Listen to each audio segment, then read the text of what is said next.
باللہ من الشیطان الرجیم، بسم اللہ الرحمن الرحیم۔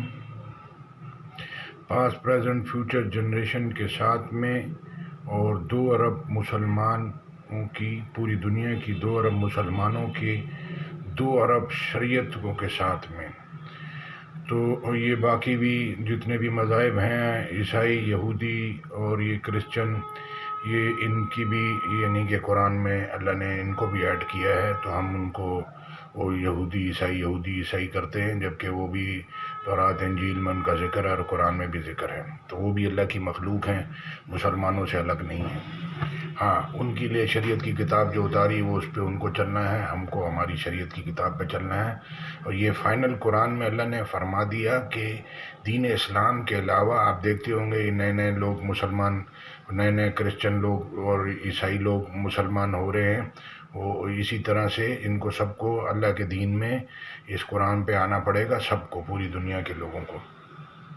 تو وہ آہستہ آہستہ ابھی تو ہم مسلمانوں کو دعوت دیتے ہیں کہ یہ اللہ کے دین کی اسلامک ایجوکیشن کو قبول کرے، اور اس پہ حضرت ابراہیم علیہ السلام نے فرمایا کہ میں سب سے اول اللہ کے آگے سر تسلیم خم کرتا ہوں، یعنی کہ اللہ کی ہدایت کی کتاب کو قبول کرتا ہوں، اس کو ایکسیپٹ کرتا ہوں، اس کو سنتا ہوں، مانتا ہوں، اس پہ چلنے کی کوشش کرتا ہوں۔ تو یہ سب کو اس کو سن کے اسلام کو لانا پڑے گا، اسلام کو قبول کرنا پڑے گا، ہم پیدائشی مسلمان ہیں۔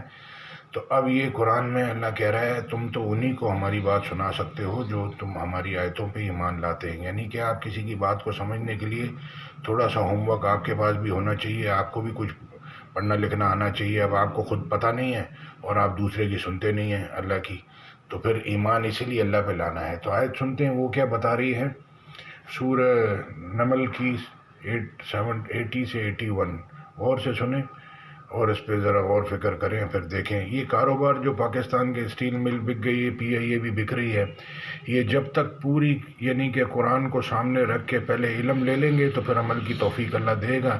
پوری آیت یوں ہے کہ ماں باپ، بہن بھائی، رشتہ داروں کے ساتھ میں، قریب بیٹھنے والوں کے ساتھ میں، یتیموں محتاجوں مسکینوں کے ساتھ میں بھلائی کرو، احسان کا معاملہ کرو، نیک عمل کرو۔ تو آپ خالی سوچتے ہیں اپنے ماں باپ، اپنے بہن بھائی یا اپنے بیوی بچے، تو یہ ادھوری آیت کے اوپر جب عمل کریں گے تو آپ کا کاروبار پورا رن نہیں کر سکتا۔ پورا رن کرنا ہے، اللہ کے پاس پوری جنت ہے، پوری دوزخ ہے، اللہ کے پاس تیسری بات نہیں ہے، آدھا کچھ نہیں ہے۔ تو آیت سنتے ہیں وہ کیا بتا رہی ہے، غور فکر کرنے والی بات ہے۔ لوگ کاروبار نوکریاں کرنے کی کوشش کرتے ہیں، قرآن کو سمجھتے نہیں ہیں، پہلے سمجھ لیں اس کو، پہلے مان لیں اللہ کے حکموں کو، پھر عمل کی توفیق اللہ دے دے گا۔ آپ نہیں مانیں گے تو آپ ادھورے بھٹکتے رہیں گے پوری زندگی۔ تو یہ ہے 50-60 سال کی زندگی بغیر اللہ کی بات کو سمجھے ہوئے گزار دی، تو اعمال کیسے کیے ہوں گے؟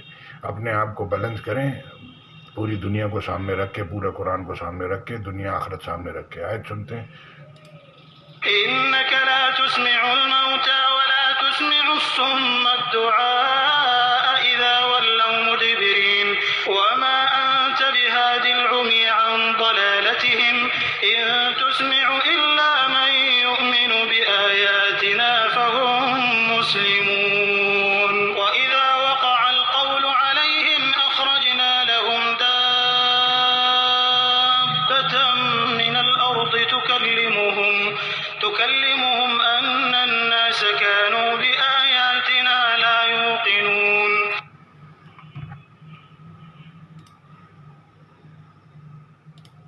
کچھ شک نہیں کہ تم مردوں کو بات نہیں سنا سکتے، اور نہ بہروں کو جبکہ وہ پیٹھ پھیر کر پھر جائیں آواز سنا سکتے ہو، اور نہ اندھوں کو گمراہی سے نکال کر رستہ دکھا سکتے ہو۔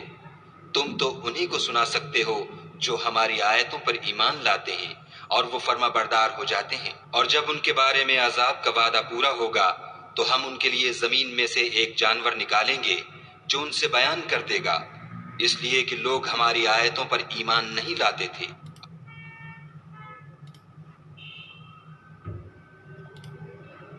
Indeed, you will not make the dead hear, nor will you make the deaf hear the call when they have turned their backs retreating. And you cannot guide the blind away from their error. You will only make hear those who believe in our verses, so they are Muslims submitting to Allah. And when the word befalls them, we will bring forth for them a creature from the earth speaking to them, saying that the people were, of our verses, not certain in faith. تو اب یہ پورا قرآن، پورا business, پوری life کے حساب سے اللہ فیصلہ کریں گے آخرت کے اندر. تو اب یہ لوگ جو سمجھتے ہیں ہماری ساری زندگی کی جمع پونجی پیسہ ہے، ساری زندگی کی جمع پونجی پیسہ گھر یا دولت نہیں ہے. ساری زندگی کی جمع پونجی وہ اعمال ہیں جو آپ نے کیے ہیں، اور وہ آپ اس کو بھلائیوں سے، گناہوں کو بھلائیوں سے کنورٹ کر سکتے ہیں. جب آپ نیک عمل کریں گے تو وہ جو برائیاں ہوں گی اللہ اس کو نیکیوں میں بدلی کر دیں گے. یہ اللہ کا وعدہ ہے، قرآن میں لکھا ہے. تو اللہ پہ ایمان لانا ہے، شرک سے پاک، اور سب کچھ اللہ نے بنایا ہے، سب کچھ اللہ کے قبضے میں ہے، اس کو ماننا ہے. ہمارے ہاتھ میں کچھ نہیں ہے. جزاک اللہ خیر. السلام علیکم ورحمۃ اللہ. لائف چھوٹی سی ہے، ایک منٹ میں کتنے لوگ پیدا ہوتے ہوں گے، کتنے لوگ مرتے ہوں گے. کفر کی حالت میں، شرک کی حالت میں، اللہ کی بات سمجھے بغیر، اللہ کو پہچانے بغیر، جنت دوزخ کو سمجھے بغیر اگر چلا گیا تو بس پھر اس کو اللہ ہی بچا سکتا ہے. جزاک اللہ خیر. السلام علیکم ورحمۃ اللہ. آیت میں ساتھ میں اٹیچ کر دوں.